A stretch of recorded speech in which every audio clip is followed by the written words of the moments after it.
आता पाहूयात महाफास्ट 100 बातम्या।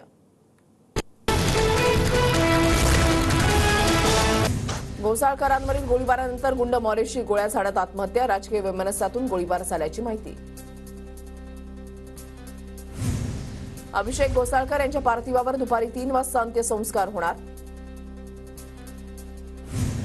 घोसाळकर गोळीबार प्रकरणामध्ये 7.5 तास पंचनामा, मॉरिशसच्या कार्यालयामध्ये रात्री 9 पासून पहाटे 4:30 पर्यंत पंचनामा, पोलिसांच्या पथकाकडून पुराव्यांचं संकलन, एक पिस्तूल, जिवंत काडतूस आणि सीसीटीव्ही फुटेज हस्तगत।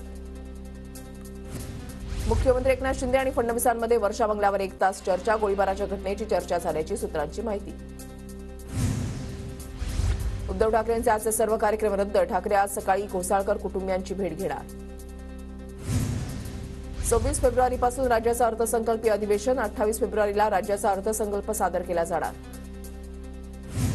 उपमुख्यमंत्री देवेंद्र फडणवीसांच्या हस्ते कॅन्टोन्मेंट विधानसभा मतदारसंघातील विविध विकास कामांचं उद्घाटन, कॅन्टोन्मेंट विधानसभा मतदारसंघाचे आमदार सुनील कांबळेंकडून कार्यक्रमाचं आयोजन।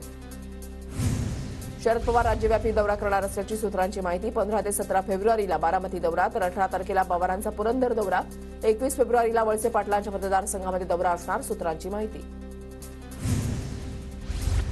शरद पवारांच्या दिल्लीच्या पक्ष कार्यालयावरील घड्याळ चिन्हाचा ध्वज उतरवला, पवार गटातील युवक आघाडीचे नेते धीरज शर्मांनी राष्ट्रवादी काँग्रेस पक्षाचा ध्वज हटवला।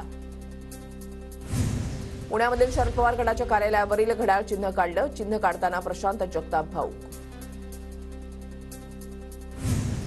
शरद पवारांच्या वटवृक्षाला विश्व हिंदू परिषदेचा विरोध, शरद पवारांच्या राष्ट्रवादीला वटवृक्ष चिन्ह देण्यास विहिंपचा आक्षेप।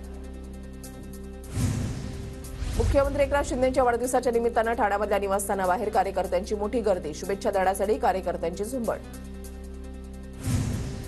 शतायुषी व्हा, तुमच्यासारख्या व्यक्तीची समाजाला गरज, ज्येष्ठ समाजसेवक अण्णा हजारेंकडून मुख्यमंत्र्यांना दूरध्वनीवरून वाढदिवसाच्या शुभेच्छा।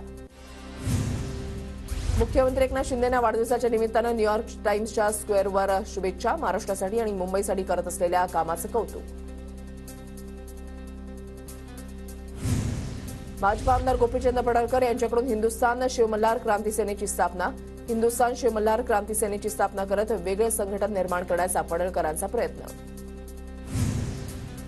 राज्यसभेसाठी मिलिंद देवरांच्या नावाची चर्चा, 2 दिवसात शिवसेनेच्या नेत्यांची बैठक, बैठकीनंतर उमेदवाराच्या नावाची घोषणा होणार, सूत्रांची माहिती। निवडणुकीमुळे राजकीय पक्ष मजेदार गोष्टी करू शकतात, कोस्टल रोड पूर्ण नसताना सुद्धा खोके सरकार त्याचं उद्घाटन करेल, उद्धव ठाकरेंच्या ड्रीम प्रोजेक्टचं सरकार श्रेय घेऊ पाहताय, ट्विट करत आदित्य ठाकरेंचा सरकारवर निशाणा।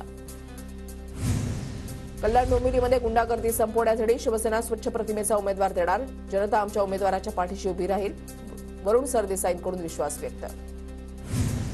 100% राज ठाकरेंचं स्वागत करू, राज ठाकरे इंडिया आघाडीमध्ये येण्याच्या प्रश्नावर रोहित पवारांचं उत्तर। आमच्या पक्षामध्ये कोणतीही नाराजी नाही, वसंत मोरेंचं स्टेटस मी पाहिलं नाही, साईनाथ बाबर यांची माहिती, तर राज ठाकरे जो निर्णय घेतील तो मान्य असेल, साईनाथ बाबर यांचं वक्तव्य। मुंबईच्या संजय गांधी राष्ट्रीय उद्यानामधील आदिवासी पाड्यामध्ये प्रवीण दरेकरांकडून घरचोल अभियान, दरेकरांनी मोदी सरकारच्या 9 वर्षाच्या कार्यकाळातील योजनांची लोकांना माहिती दिली। घरकुलाचे पैसे खाणाऱ्या बीडीओला सोडणार नाही, बीडीओनं घरकुलाचे पैसे खाल्ल्यानं गुलाबराव पाटील भडकले, जळगावच्या धरणगावातील भाषणामध्ये संताप व्यक्त। मंत्रालयाच्या आवारामध्ये रील्स बनवण्यावर बंदी, इमारतीमध्ये फोटो काढण्यावर सुद्धा पोलिसांची नजर असणार, पुण्यातील कुख्यात गुंड निलेश घायवळचे रील्स व्हायरल झाल्यानंतर निर्णय। मराठा आरक्षणाच्या मागण्या पूर्ण करण्यासाठी सरकारला 15 तारखेपर्यंत सुदबुद्धी द्यावी, जरांगीचं सप्तशृंगी देवीकडे साकडं। मंडल आयोगाला चॅलेंज करण्याची आमची इच्छा नाही, मात्र आमच्या आरक्षणाला चॅलेंज केल्यास मंडल आयोगाला चॅलेंज करणारच, मनोज जरांगेंचा इशारा। खरा पाटील असशील तर मंडल आयोगाला आव्हान करूनच दाखव, छगन भुजबळांचं जरांगेला प्रति आव्हान। ओबीसीमध्ये आरक्षण हवं म्हणतात आणि मंडल आयोग संपवण्याची भाषा करतात, ही साधी गोष्टही जरांगेंना समजत नाही, भुजबळांचा हल्लाबोल। सगळे सोऱ्यांचा अध्यादेश काढलाय, त्याच्या अंमलबजावणीसाठी आमरण उपोषण, जरांगेंचं वक्तव्य। आता उपोषण कशासाठी असा प्रश्न विचारणाऱ्यांना जरांगेंचं पुन्हा एकदा उत्तर। एन्काउंटर स्पेशालिस्ट प्रदीप शर्मांच्या घरी आयकर विभागाची छापेमारी, माजी आमदाराच्या प्रकरणामध्ये छापा टाकण्यात आल्याची सूत्रांची माहिती। कोल्हापुरातील क्षीरसागर आणि वरपे कुटुंब मारहाण प्रकरण तापलं, वरपे कुटुंबियाच्या भेटीला गेलेल्या अंबादास दानवेंना रोखण्यासाठी राजेश क्षीरसागर समर्थक जमले, क्षीरसागर यांच्या घराबाहेर कार्यकर्त्यांचा राडा। बाबा सिद्दीकींचा काँग्रेस सदस्यत्वाचा राजीनामा ट्विट करत माहिती 48 वर्षांपासूनची काँग्रेससोबतची साथ सोडली. मी राष्ट्रवादी काँग्रेसमध्ये जाणार. राजीनाम्यानंतर बाबा सिद्दीकी यांची माहिती. नेमकं काय झालंय, काय करू शकतो याची प्रदेशाध्यक्ष नाना पटोलेंना विचारणा करणार. बाबा सिद्दीकींच्या प्रश्नावर मल्लिकार्जुन खरगेंची प्रतिक्रिया. बाबा सिद्दीकी यांच्या राजीनाम्यानंतर वरळीमध्ये बॅनरबाजी. सिद्दीकींच्या अजित पवार गटातील प्रवेशाचे लागले बॅनर्स. भाजपच्या गावचौलं अभियानाअंतर्गत देवेंद्र फडणवीस नागपुरातील गावांच्या दौऱ्यावर. हातला गावामध्ये फडणवीसांची चाय पे चर्चा. शेतकऱ्यांनी फडणवीसांसमोर समस्यांचा पाढा वाचला. फडणवीसांकडूनही प्रश्न सोडवण्याचं आवाहन. देवेंद्र फडणवीसांनी राज्यामध्ये गुंडगिरीवर चाय पे चर्चा करावी. मुख्यमंत्री आणि त्यांच्या मुलाकडून गुंडांचा पक्षप्रवेश सुरू. संजय राऊतांची शिंदे आणि फडणवीसांवर टीका. पक्ष सोडण्यासाठी रवींद्र वायकरांना तुरुंगात टाकण्याच्या धमक्या.